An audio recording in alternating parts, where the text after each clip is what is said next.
अपन ऊष्मागतिकी निकाय द्वारा किया गया कार्य ज्ञात कर रहे थे। 2 न्यूमेरिकल कर लिए थे। तीसरा न्यूमेरिकल देखिए आप, क्वेश्चन 3। ये तो है दाब P और ये है आयतन V।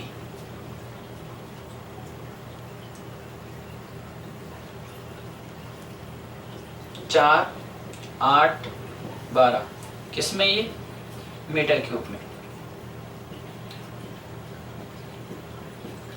इधर दाब ले लेते हैं 20 40 60 किसमें? ये पास्कल में दाब का मात्रक होता है। और इसने अब वक्र ऐसे दे रखा है,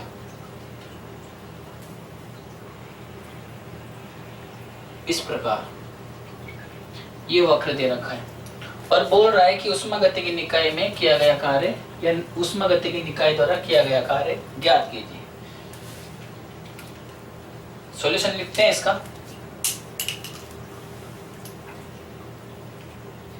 क्वेश्चन को ध्यान से देखिए आप। जो वक्र है वो इस टाइप से है, ये पी वी 4 8 12 0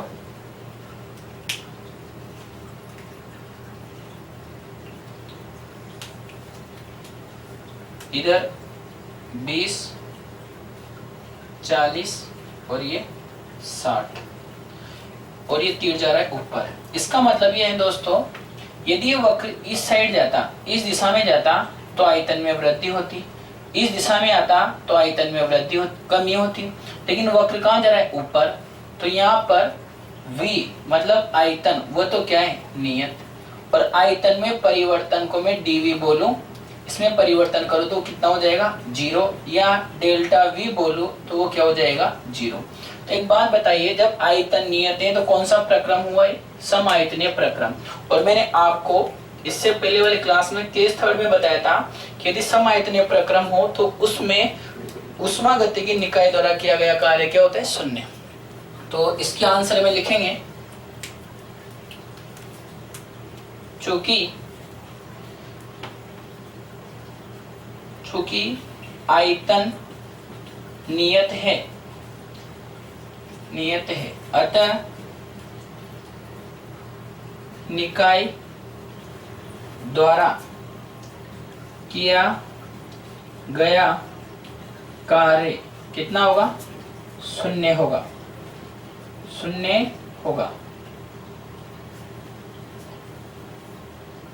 ध्यान से समझिए, ऊष्मागतिकी निकाय द्वारा किया गया कार्य ज्ञात करना है। वक्र है अपना, आयतन इसमें कांस्टेंट है और यहाँ से देखा अपन ने तो यदि सुनना मेरी बात, ये वक्र इस दिशा में जाता तो आयतन में वृद्धि होती, इधर आता तो आयतन में कमी होती। ऊपर है और सीधी सरल रेखा है तो आयतन में क्या हो रहा है? कोई परिवर्तन नहीं हो रहा। आयतन नियत है, dV का मान 0 बोले, डेल्टा V का मान 0 बोल। देखो यहीं से अंतिम आयतन भी यही है, प्रारंभिक आयतन भी यही, केवल दाब में क्या हुआ है? परिवर्तन। चूंकि आयतन नियत है अतः निकाय द्वारा किया गया कार्य क्या होगा? 0। ठीक है, इस प्रकार के सवाल भी आते हैं। इसको हटा देते हैं। लास्ट क्वेश्चन,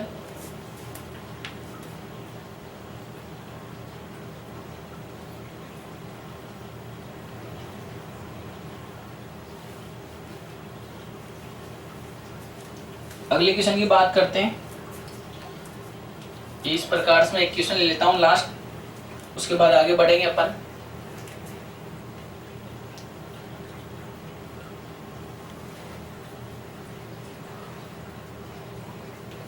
ये इस प्रकार से ये वक्र, इसमें निकालना है कार्य, तो क्या करें? वही कहां से गया होगा? A से B तक। अंतिम अवस्था तो B है, प्रारंभिक अवस्था कौन है? A। और इसका पूरा एरिया बन रहा है ये वाला। इस एरिया का क्षेत्रफल आ जाए अपने पास तो अपन इसका ऊष्मागतिकी निकाय द्वारा किया गया कार्य ज्ञात कर सकते हैं। तो ये अपने पास इस प्रकार से बना है।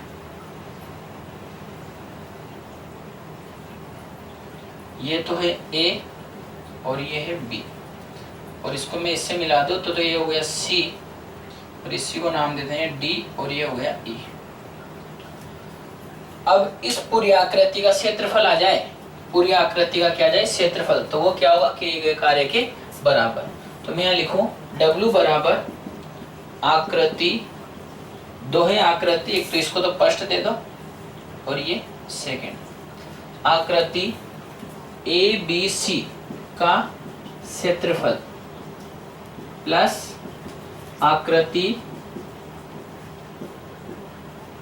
नाम क्या है इसका, BCDE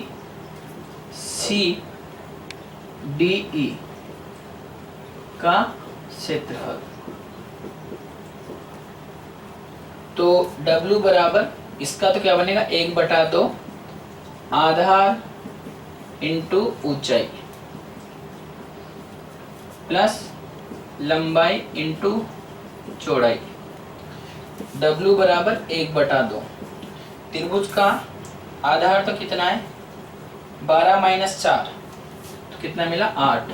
ऊंचाई कितनी है 20 से जा रहा है 60 तक तो 40 प्लस लंबाई कितनी है, लंबाई इसकी 8 और ऊंचाई है 20, या चौड़ाई कितना मिला W बराबर 4 160 तो ये प्लस ये भी कितना 160, W बराबर कितना 320 जूल। अभी देखते हैं कार्य पॉजिटिव या नेगेटिव। तो आयतन में क्या हो रही है, इसको ऐसे देखो, तीर का जो साइन है वो इधर है, तो आयतन में क्या हो रही है वृद्धि। पहले कितना था आयतन V1 तो कितना था 4 मीटर क्यूब, V2 कितना हो गया 12 मीटर क्यूब। आयतन में वृद्धि हुई तो कार्य कैसा आएगा पॉजिटिव, क्योंकि गैस पिस्टन पर काम करेगी तो ये पॉजिटिव आया सर।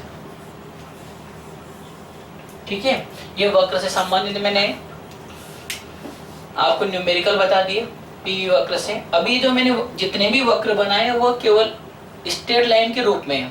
अभी अपन पढ़ेंगे आगे चक्रीय प्रक्रम। चक्रीय प्रक्रम में क्या होगा, वो जो गैस होगी वो पूरे एक प्रक्रम में अवस्था ऐसे बी, बी से सी, सी से डी, डी से वापिस कहाँ ए पर पूरा प्रक्रम बनाएगी। चक्रीय वर्ताकार हो सकता है, वो आयताकार हो सकता है और वर्गाकार हो सकता है।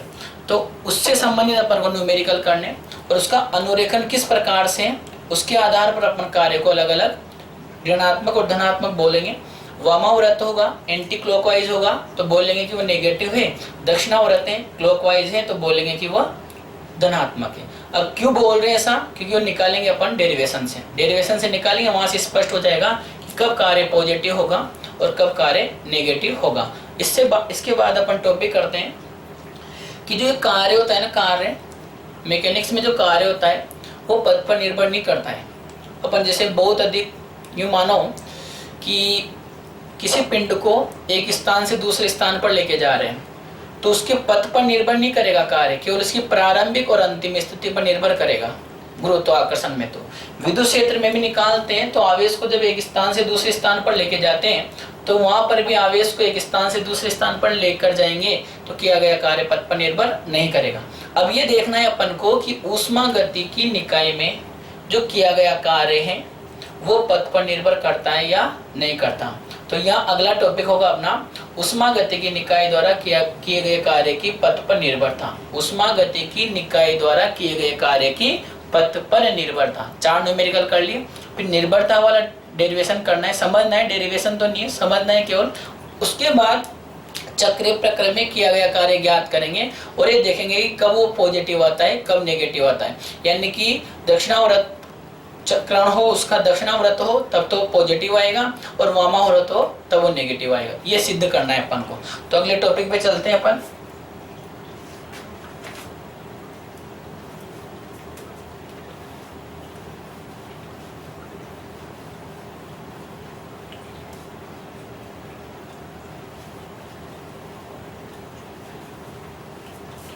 कार्य का चिन्ह कैसे लेना है आप समझा ही दिया मैंने।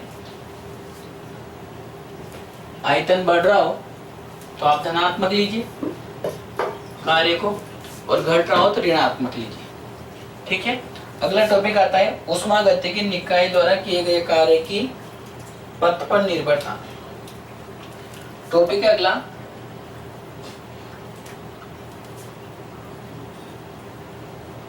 ऊष्मा गति की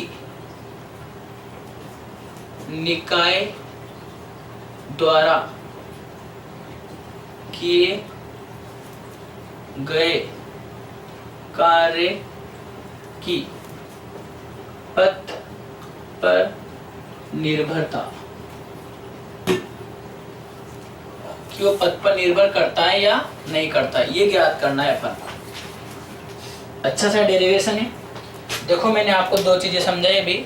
गुरुत्वाकर्षण में अपन किसी द्रव्यमान को एक स्थान से दूसरे स्थान पर लेके जाए तो उस स्थिति में किया गया कार्य पथ पर निर्भर नहीं करता, वो केवल उसकी प्रारंभिक और अंतिम स्थिति पर निर्भर करता है। इसी प्रकार विद्युत क्षेत्र में भी यदि अपन किसी आवेश को एक बिंदु से दूसरे बिंदु तक लेके जाए तो उस स्थिति में भी किया गया कार्य पथ पर निर्भर नहीं करता है, केवल उसकी प्रारंभिक और अंतिम स्थिति पर निर्भर करता है।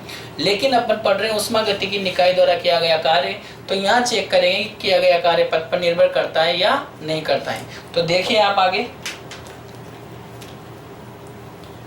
मैं क्या कर रहा हूँ, दो अवस्था लूंगा, अवस्था ए और अवस्था बी। अवस्था ए से मैं चलता हुआ अवस्था बी तक जाऊंगा, अवस्था ए से चलता हुआ कहां तक जाऊंगा, अवस्था बी तक, और तीन तरीके से जाऊंगा। तीनों तरीके जो तीन पथ होंगे उन तीनों पथों में क्या निकालूंगा, ऊष्मागतिकी निकाय द्वारा किया गया कार्य। अब यदि वो तीनों पथों के अनुदिश किया गया कार्य तीनों पथों के अनुदिश किया गया कार्य बराबर आता है तो अपन बोलेंगे कि किया गया कार्य पथ पर निर्भर नहीं करता है। ठीक है, बराबर आता है तो पथ पर निर्भर नहीं करेगा। और यदि वो बराबर नहीं आता है, कार्य फर्स्ट, कार्य सेकंड, कार्य थर्ड, तीनों पथों के लिए किया गया कार्य अलग अलग आता है तो अपन बोलेंगे कि वह पथ पर निर्भर करता है। तो देखिए आप, अच्छा टॉपिक है। मैंने क्या किया, एक वक्र बनाया P और V के मध्य, और ये ले ली मैंने अवस्था A, जहां ताप दाब P1 V1 मान सकते हो, और ये ले ली मैंने अवस्था B, यहाँ पर ताप दाब अलग अलग है, दिख ही रहा होगा। यहाँ आयतन इतना है और यहाँ आयतन इतना है, यहाँ दाब इतना है, यहाँ दाब इतना है। एक तरीका तो ये, मैं यहाँ से होता हुआ यहाँ पर आया, ये पहला तरीका है। आना मुझे अवस्था बी पर ही, ये फर्स्ट तरीका।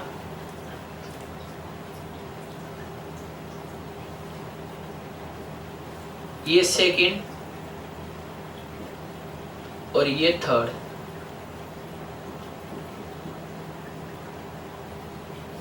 ठीक है, अब मैं क्या करूंगा, ये निकालना है पथ पर निर्भरता। यदि ए से बी तक में पहले पथ के द्वारा आया तो मैंने काम किया W फर्स्ट, दूसरे पथ के अनुदिश आया W सेकंड, तीसरे पथ के अनुदिश आया W थर्ड। यदि W फर्स्ट बराबर W सेकंड बराबर W थर्ड हो तो किया गया कार्य पथ पर निर्भर नहीं करेगा। लेकिन यदि ये नॉट इक्वल टू हो, इसमें तीनों पदों के अनुदिश किया गया कार्य क्या हो, अलग अलग, तो ये पथ पर निर्भर करेगा। अब गुरुत्वाकर्षण में आपने क्या पढ़ा, ये कोई द्रव्यमान, इसके चारों ओर ये क्षेत्र, इसका गुरुत्वाकर्षण क्षेत्र। अब स्मॉल m द्रव्यमान को आप इस बिंदु P से कहां लेके आ रहे हो, Q पर, तो कोई सीधा ला रहा है तब भी उतना ही कार्य होगा, कोई ऐसे घुमा के ला रहा है तब भी इतना ही काम होगा, कोई ऐसे ला रहा है तब भी उतना ही काम होगा। ये आपने पढ़ा है संरक्षी और असंरक्षी बलों में। संरक्षी बलों की पहली परिभाषा थी कि संरक्षी बल क्षेत्रों में किया गया कार्य पथ पर निर्भर नहीं करता है, वो केवल उसकी प्रारंभिक और अंतिम स्थिति पर निर्भर करता है। तो यहाँ पर अपन कार्य निकालेंगे तीनों पथों के अनुदिश। जब तीनों पथों के अनुदिश कार्य निकालेंगे, यदि वो कार्य तीनों पथों में बराबर आया तो बोलेंगे पथ पर निर्भर नहीं करता है, अलग अलग आया तो बोलेंगे पथ पर निर्भर करता है। ठीक है, तो अपना तरीका क्या होगा, पहले पथ के अनुदिश कार्य निकालो, ए से बी तक पहुंचना है। अवस्था ए है ये अवस्था ए और ये है अवस्था बी। ठीक है, आगे बढ़ते हैं। तो सबसे पहले मैं हल करता हूं यहीं से, इसको यहीं से हल करें अपन। चलो यहां से स्टार्ट करता हूं मैं इसको।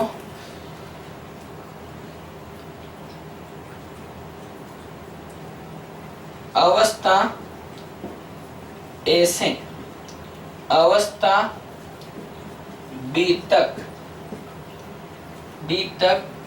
पथ फर्स्ट के अनुदिश जाने में या पथ फर्स्ट के अनुदिश पहुंचने में किया गया कार्य।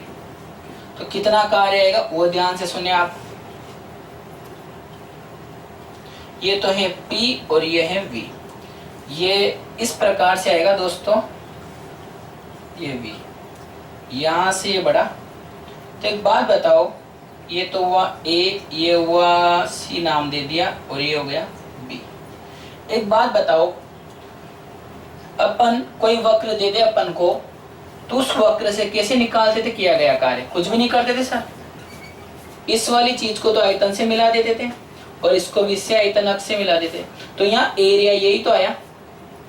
तो यहाँ पर कौन सा एरिया आया? यहाँ पर एरिया आया ACB। इसको नाम दे दिया मैंने D और इसको नाम दे दिया E। मैं इस पथ पृष्ठ की बात कर रहा हूं, पथ पृष्ठ ये वाला, केवल इसकी। तो एक और बात ध्यान से समझ लो, ध्यान से समझ लेना। मैं A से C तक जाऊंगा तभी काम करना पड़ेगा मुझे। सर C से B में नहीं करना पड़ेगा, क्योंकि यहाँ पर तो आयतन में कोई परिवर्तन नहीं हो रहा। तो केवल मुझे कार्य करना पड़ेगा A से C तक जाने में। और उस कार्य का मान कितना होगा वो भी सुन लो। ये कार्य का मान होगा ये वाला, इतना सा। और इसको अपन ऐसे लिख सकते हैं, दिख ही रहा है कि कार्य का मान कितना होगा। W बराबर होगा आकृति ACBDA का क्षेत्रफल ये तो किसके अनुदिश आया? पृष्ठ के अनुदिश। अब सेकंड के अनुदिश कितना आता है वो भी ज्ञात करते हैं।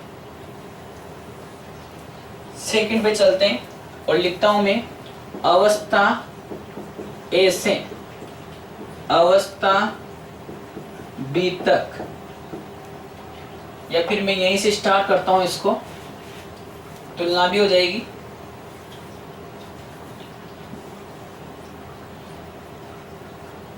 अवस्था A से अवस्था B तक पथ सेकंड के अनुदिश पहुंचने में किया गया कार्य। अब ये कार्य निकालना है तो मैं वैसा का वैसा डायग्राम यहाँ बना रहा हूं। ये P और ये V, ये अवस्था A यहाँ पर और ये अवस्था B यहाँ पर। लेकिन पहुंचे कैसे? इस तरीके से। कौन सा पथ है ये? सेकंड। इसको तो यहाँ से मिलाओ, इसको यहाँ से मिलाओ। अब ढंग से देखो आप, ये तो था W पृष्ठ। कौन था ये? W पृष्ठ। और यहां पर मिलेगा अपन को W सेकंड।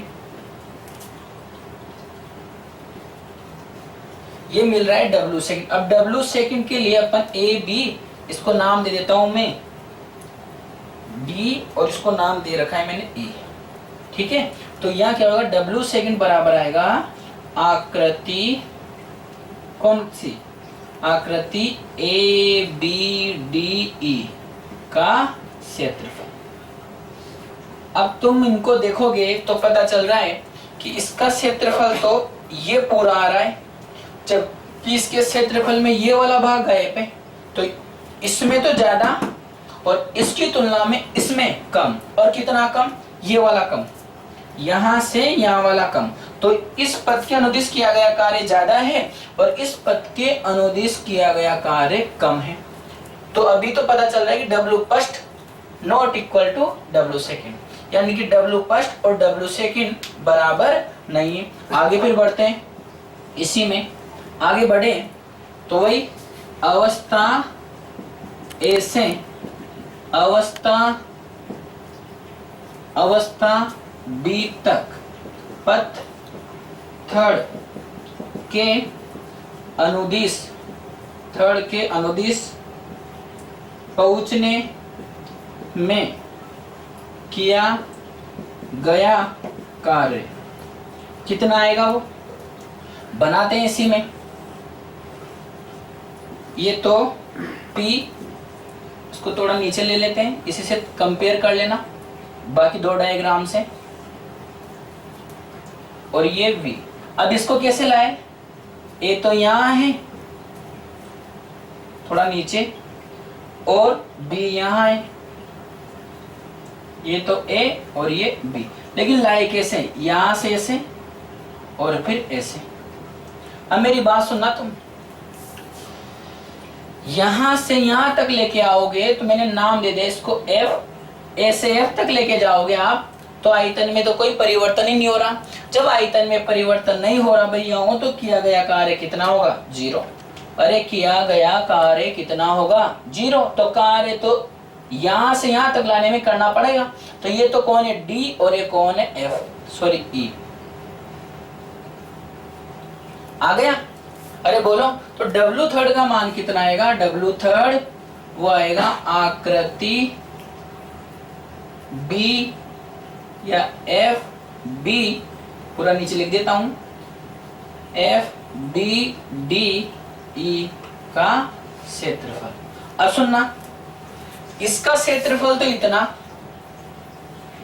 इसके क्षेत्रफल में कमी हुई कितने भाग की, ये वाले भाग की, ये वाला भाग कम है इससे इसमें, फिर इसमें तो ये पूरा ही गायब है, इतना कितना भाग कम है इसका, कितना क्षेत्रफल कम है इसका, ये वाला क्षेत्रफल कम है ये वाला। तो देखो W1 तो W फर्स्ट तो सर्वाधिक, W सेकंड कम और W3 इससे भी कम। तो मैं यहाँ क्या लिख सकता हूं, W फर्स्ट W सेकंड और ये W3 तीनों क्या है, आपस में बराबर नहीं है। तो इससे क्या स्पष्ट हुआ, अतः स्पष्ट है कि, वो लाइन लिख दो, ऊष्मागतिकी निकाय में किया या ऊष्मागतिकी निकाय द्वारा किया गया कार्य पथ पर निर्भर करता है।